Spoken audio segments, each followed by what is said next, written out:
Hola, benvinguts a les previsions meteorològiques per Agbar.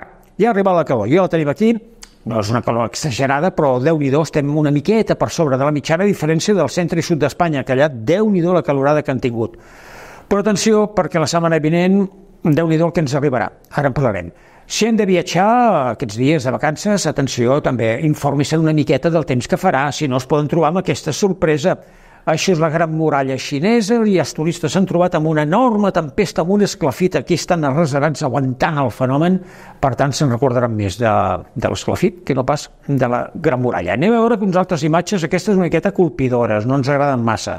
A la Meca, a Aràbia, podem comprovar aquesta gran quantitat de pals per on surt projectat un polsim d'aigua, una pols d'aigua, podria dir, per refrescar l'ambient. No saben vostès l'enorme despesa energètica que això comporta i l'enorme quantitat de CO2. Això no ens agrada.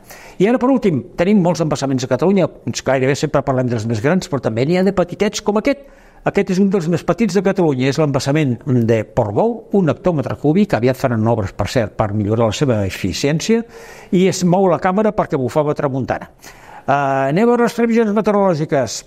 Calor, molta calor. Això és el que els hi volíem dir. Cap de setmana de calor canicular, que és el que toca, però a partir de diumenge a la tarda i sobretot dilluns, dimarts, segurament dimecres i potser dijous, calorada de primera categoria, possible onada de calor. A veure fins on arribem. I com podem veure, no apareixen símbols de tempesta, potser alguna, local, però seran fenòmens locals. Més enllà, no ens agraden les previsions, les tendències a 3 setmanes vistes. Sembla que poques tempestes, podrà haver alguna, però en conjunt poques i temperatures en conjunt superiors a la mitjana. De moment això és el que hi ha, a veure la segona quinzena d'agost. Fins aviat.